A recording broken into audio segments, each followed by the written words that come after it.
সাইনবোর্ডে বিজ্ঞাপন হবে সাবানের, সাবানের জন্য জায়গা থাকবে 4-5 ইঞ্চি, আর 5 হাত 10 হাত পর্যন্ত বিশাল বড় করে মহিলাকে উপস্থাপন করা হবে। কেন? যাতে করে মানুষ ওই হারাম জিনিস দেখে এবং এর মাধ্যমে সাবানটা দেখে। সাবানকে দেখানো উদ্দেশ্য ঠিক আছে, কিন্তু ব্যবহার করা হচ্ছে নারীকে। নারীকে মর্যাদা দেয়া হলো না অপমান করা হলো? ভাইরা আমার, সর্বত্র এভাবে নারীকে পণ্যায়ন করছে। এমন ভাবে সিনেমাতে নাটকে উপস্থাপন করা হবে যেটা দেখে কোনো পুরুষ নিজেকে ঠিক রাখা কঠিন হবে। এরপর আবার বলা হবে যে সবকিছুই উন্মুক্ত থাকবে, স্বাধীনতার নাম দিয়ে সবাই অপকর্ম করবে, সমাজ অস্থিতিশীল হওয়ার মতো সবকিছু খোলা থাকবে, কিন্তু খবরদার কেউ কাউকে বলপূর্বক কারোর গায়ে হাত দিতে পারবে না। ঠিক আছে, বলপূর্বক হাত দিতে পারবে না, কিন্তু আপনি যদি উস্কে দেন, আপনি যদি বিপদগামী হওয়ার জন্য তাকে সহজ করে দেন, ঠেলে দেন সেদিকে, এরপরে বলেন যে সেখানে যাওয়া যাবে না বা সেটা করা যাবে না, তাহলে এটা দ্বিমুখিতা, দ্বিচারিতা। এটা কোনোদিন সম্ভব নয়। পশ্চিমা দেশগুলোতে চলে যান, ইউরোপ আমেরিকাতে চলে যান, আমেরিকার মতো দেশে যে পরিমাণ নারী নিগ্রহের শিকার হয়, বাংলাদেশে এত নারী নিগ্রহের শিকার হয় না। তারা তো অনেক ভদ্র আমাদের চাইতে, অনেক সভ্য, তারা তো অনেক শিক্ষিত, অনেক উন্নত, তারপরেও পারছে না। এর কারণ কি? এর অন্যতম কারণ হলো ওই যে আল্লাহর বাতানা পদ্ধতিতে হাঁটে নাই, নিজেদের মন গড়া পদ্ধতিতে হেঁটেছে। কয়েক সেকেন্ডের জন্য যদি লোডশেডিং হয় তাহলে আর রক্ষা নাই মেয়েদের। ভাইয়ের আমার, ইসলাম বলে ওয়ালা তাকরাবুজ জিনা, লা তাকরাবুজ জিনা, জেনার কাছেও যেও না।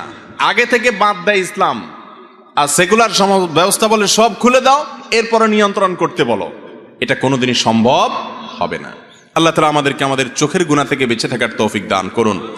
এই যুগে এটা মহামারীর মতো হয়ে গেছে, ডায়রিয়ার মতো হয়ে গেছে। ডায়রিয়ার রোগী যখন সিরিয়াস পর্যায়ে চলে যায়, ICDDRBতে ভর্তি করা লাগে মহাখালী কলেরা হাসপাতালে, তখন দেখা যায় যে এমন ডাইরেক্ট হয়ে যায়, থামানোর মতো কন্ট্রোলিং পাওয়ার আর তার থাকে না। চোখের জেনা আজকে এরকম হয়ে গেছে, ফেল করে তাকায় থাকে, জানে গুনাহ, আবার নামাজও পড়ে হয়তো, কিন্তু নিজেকে বাঁচাতে পারে না, কারণ চতুর্পাশে এই ফিতনা দিয়ে শয়তান সাজিয়ে ফেলেছে। আমাদের মা বোনদেরকে ইসলাম এত মর্যাদা দিয়েছে, এত সম্মান দিয়েছে, মুসলিম নারীকে দেখে বাজে চিন্তা করবে কোন পুরুষ, কোন যুবক, এই সুযোগ ইসলাম রাখে নাই। এই জন্যই পর্দার বিধান দিয়েছে। এটাতে নারীর অধিকার নষ্ট হয় না, বরং নারীকে সম্মানিত করা হয়। আর যদি নারী পর্দার বাইরে থাকে, তাকে নিয়ে বাজে চিন্তা করার সুযোগ মানুষ পাবে, এটাতে নারীর অসম্মান হবে, নারীর অপমান হবে। যারা নারীকে বেপর্দার কথা বলে, তারা তাদের স্ত্রীকে নিয়ে, তাদের মাকে নিয়ে, তাদের বোনকে নিয়ে, তাদের মেয়েকে নিয়ে অন্যরা মনে মনে বাজে চিন্তা করুক, মনে মনে তাদের পরিবারের মেয়েদের সাথে জেনা করুক, এটা তারা কিন্তু কেউ চায়? কোনোদিনই চায় না। কিন্তু যে কাজ করে তাতে সেই পথে যাওয়া ছাড়া আর পুরুষদের উপায় থাকে না। অনেকে আবার এখানে সবক দেয় আমাদেরকে, বলে যে আপনাদের ইমান কেমন ইমান যে আপনারা দেখে নিজেকে ঠিক রাখতে পারেন না। ওনার ইমান অনেক মজবুত, উনি পারে। ভাইরা আমার, আল্লাহ রাব্বুল আলামিন এমন ভাবে সৃষ্টি করেছেন এই বিষয়টাকে, যদি কেউ বলে বেপর্দা নারী আমি অহরহ দেখি কিন্তু আমার মনে কখনো বাজে চিন্তা আসে না, এই লোক হয় কাপুরুষ আর না হয় মিথ্যুক। হয় তার ডাক্তার দেখানো দরকার আর না হুজুরের কাছে নেওয়া দরকার, মিথ্যাবাদী, দুইটার একটা। কোনো সন্দেহ আছে? আল্লাহ তাআলা আমাদেরকে পর্দার বিধান মেনে চলার তৌফিক দান করুক। ভাইরা, ফেসবুকে চোখের জেনা করব না, নিয়ত করা যাবে তো ইনশাআল্লাহ? ইউটিউবে চোখের জেনা করব না, হেফাজত করব, নিয়ত করব তো ইনশাআল্লাহ? তারা সব বেপর্দা চলবে, সেজন্য কি আমাদের ইমান আমরা নষ্ট করতে পারি? আমার আখিরাতে আমাকে যেতে হবে ভাই। কিয়ামতের দিন যদি বলেন আল্লাহ সব বেপর্দা হয়ে গেছে, বিজ্ঞাপনের বিলবোর্ডে, রাস্তাঘাটে, স্কুল কলেজে, সব জায়গায় নারীকে উন্মুক্তভাবে উপস্থাপন করা হয়েছে, সেজন্য আমি ঠিক থাকতে পারি নাই, এটা বললে সেদিন রক্ষা হবে না। জান্নাত তো আল্লাহ সেজন্যই দিবেন যে পরিবেশটা সব খারাপ হবে, এরপর আপনি আপনাকে বাঁচানোর চেষ্টা করবেন। আখেরি জামানার উম্মতের, মুসলমানের মূল্য অনেক বেশি, কারণ পরিবেশ হবে প্রতিকূল, তারা সংগ্রাম করে বিপরীত এবং প্রতিকূল পরিবেশের উল্টা চলার চেষ্টা করবে। চেষ্টা করবো তো ইনশাআল্লাহ। আল্লাহ তাআলা আমাদেরকে তৌফিক দান করুন।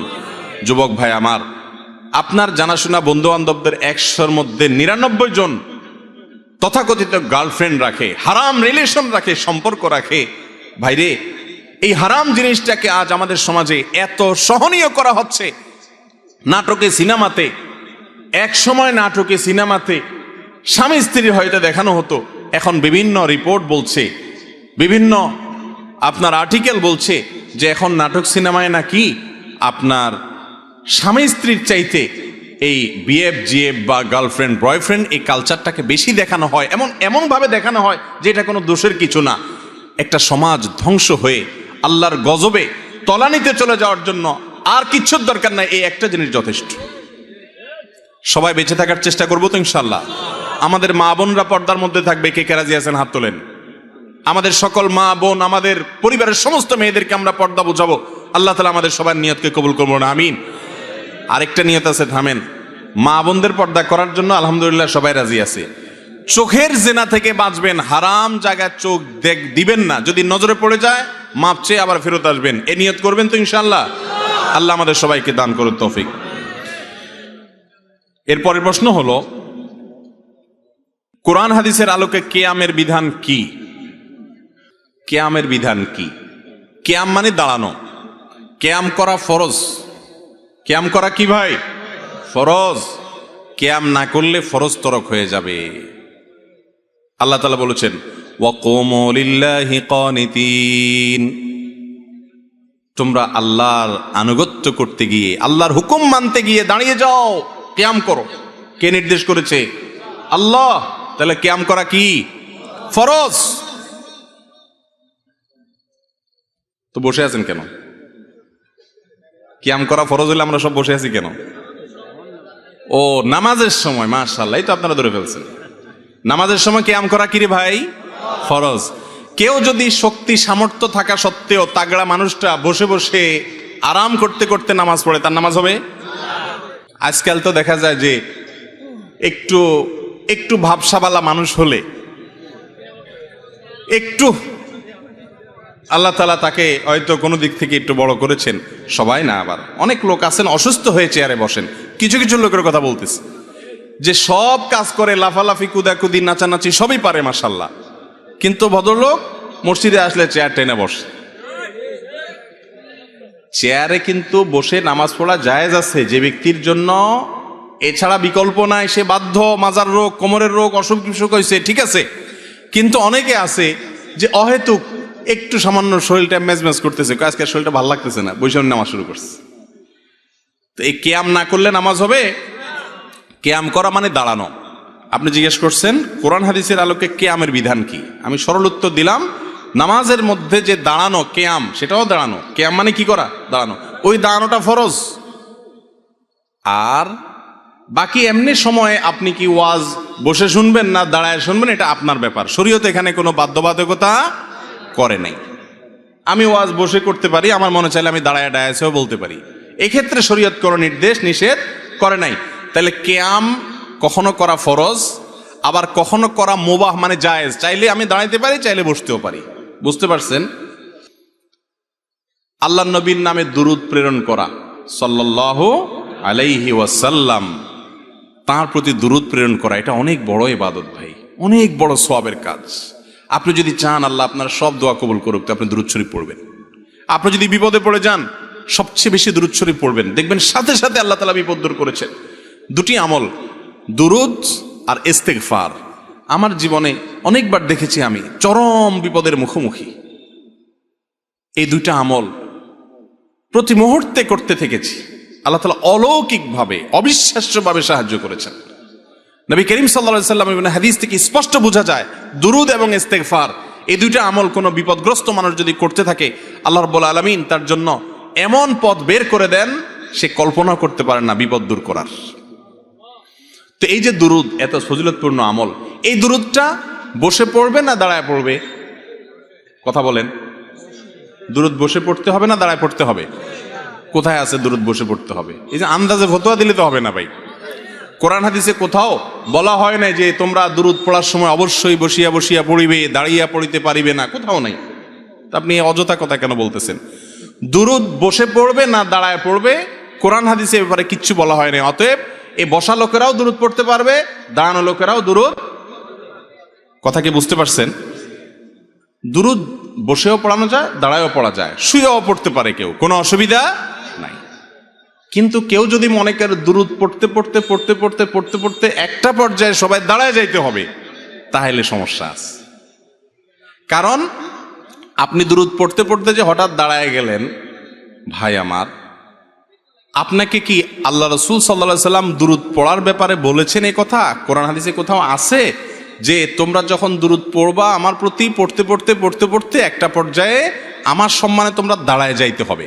এরকম কথা যদি আমার নবীজি বলে থাকেন, অবশ্যই দাঁড়াইতে হবে। কোরআনে যদি বলে থাকে, অবশ্যই করতে হবে। আর যদি কোরআন হাদিস না বলে, তা আপনি বসা আলাদেরকে বলবেন ভাই দুরূদ পড়তেছেন, দাঁড়ায় যান। অথবা দাঁড়ানোদেরকে আমি যদি বলি ভাই আপনারা দাঁড়ায় দাঁড়ায় দুরূদ পড়তেছেন কেন, বসে যান। এই দুইটার কোনোটাই করার অধিকার আমার আছে নাই। আমাদের যেসব ভাইয়েরা দুরূদ পড়তে পড়তে হঠাৎ দাঁড়ায় যায়, ওনারা কিন্তু নবীজির সম্মানার্থে দাঁড়ায়, ঠিক না বে ঠিক? নবী করিম সাল্লাল্লাহু আলাইহি সাল্লামের প্রতি সম্মান ভালোবাসার জন্য দাঁড়ায় না? কিন্তু ভাইরে, নবীর প্রতি ভালোবাসা প্রকাশের পদ্ধতিটাও হইতে হবে নবীর বাতানো। নিজের মন গড়া পদ্ধতি যদি বাহির করে ইবাদতের, তাহলে সেটা নবীজি সতর্ক করেছেন বিদআত করতে। ভাইরা আমার, যারা কিয়াম করেন, মিলাদ পড়তে পড়তে দাঁড়ায়া কিয়াম করেন, তাদের প্রতি আমাদের অনুরোধ, রাগ করার কিছু নাই ভাই। আমি আপনার মুসলমান ভাই, আমি চাই আপনি আমার সাথে জান্নাতে যান, আমি আপনার সাথে জান্নাতে যেতে পারি। আমি আপনার ভালোর জন্য বলছি।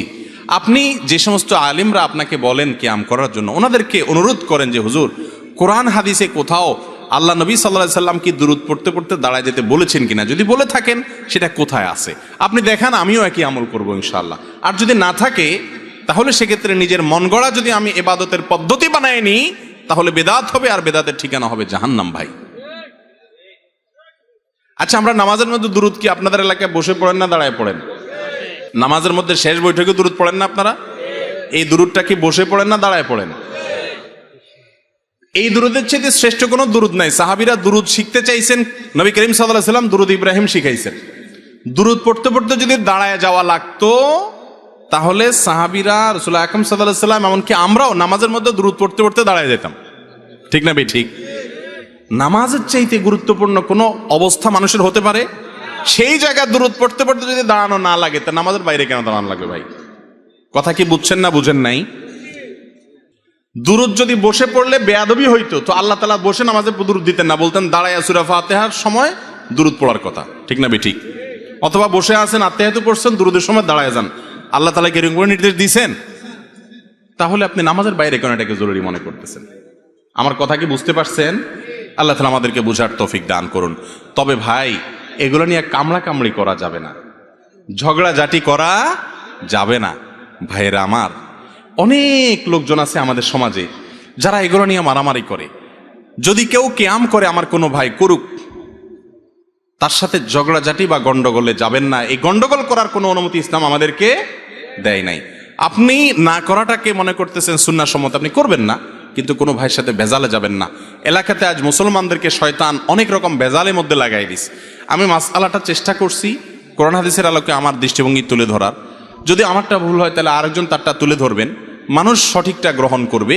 কেউ যদি কোনো আলেমের মাসআলা ফতোয়া শুনে আমল করে না, তিনি ভুলও করেন, তার বুঝে মনে হয়েছে এটা সঠিক, তারপরে দেখা গেছে ভুল, ইনশাআল্লাহ আল্লাহর কাছে মুক্তি পেয়ে যাবে, নাজাত হয়ে যাবে, তো আপনি ঝগড়া করে লাভ কি? বুঝতে পারছেন কথা? আল্লাহ তাআলা আমাদেরকে আমল করার তৌফিক দান করুন। এরপরে প্রশ্ন হলো, চরিত্র রক্ষার্থে মা বাবার অনুমতি ছাড়া বিবাহ করা জায়েজ হবে কি? এটা অনেক দীর্ঘ আলোচনা সাপেক্ষ বিষয় ভাই, বিশেষ করে যুবকদের জন্য এই প্রশ্নটা আজকাল অনেক বেশি। তো মা বাবাকে সম্মত করে করাতে পারলে সেটা নিরাপদ, কিন্তু প্রাপ্তবয়স্ক ছেলে যদি নিজে নিজে বিবাহ করেন মা বাবাকে না জানিয়ে, শরীয়তের মাসআলা অনুযায়ী বিবাহ হয়ে যাবে, মাসআলা অনুযায়ী বিবাহ হয়ে যাবে। কিন্তু মনে রাখবেন, বয়সের ভ্রম বলতে একটা জিনিস আছে, এটা যে না হয় খেয়াল রাখতে হবে। আল্লাহ তাআলা আমাদেরকে হারাম থেকে বেঁচে থাকার তৌফিক দান করুন। এরপরে প্রশ্ন হলো, অনেক আলেমই জনসাধারণের সামনে আকীদার মতো গুরুত্বপূর্ণ বিষয়ে ফতোয়া প্রদান করে থাকেন, অথচ তিনি মুফতি নন, আমার জানার বিষয় হচ্ছে ইসলামে ফতোয়ার গুরুত্ব কতটুকু। ভাইরা আমার, সাধারণ মানুষের সামনে ফতোয়া বা মাসআলা বা আকীদা ঈমান